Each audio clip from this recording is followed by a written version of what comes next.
Magandang araw. Ngayon ay maglilinis ako ng mga bagong pulot na itlog gamit ang suka at malinis na basahan. Alam niyo ba, ang suka ay isang natural at ligtas na panlinis ng itlog. Nakakatanggal ito ng dumi at mantsa nang hindi gumagamit ng matapang na kemikal. Kaya maganda ito para sa mga gustong panatilihing natural ang proseso. Bukod dyan, may antibacterial properties ang suka.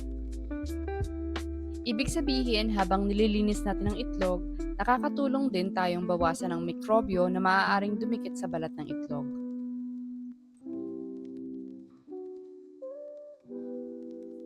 Bonus pa, nagiging mas makintab at malinis tingnan ng mga itlog.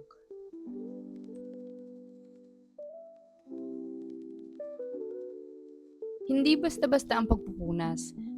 Binabasa muna ng konti ang basahan sa suka para mas epektibo. At syempre, maingat ang paghawak para hindi mabasag ang itlog.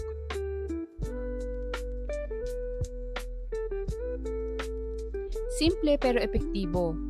Ganyan ka-powerful ang suka. Pwede nyo ring subukan.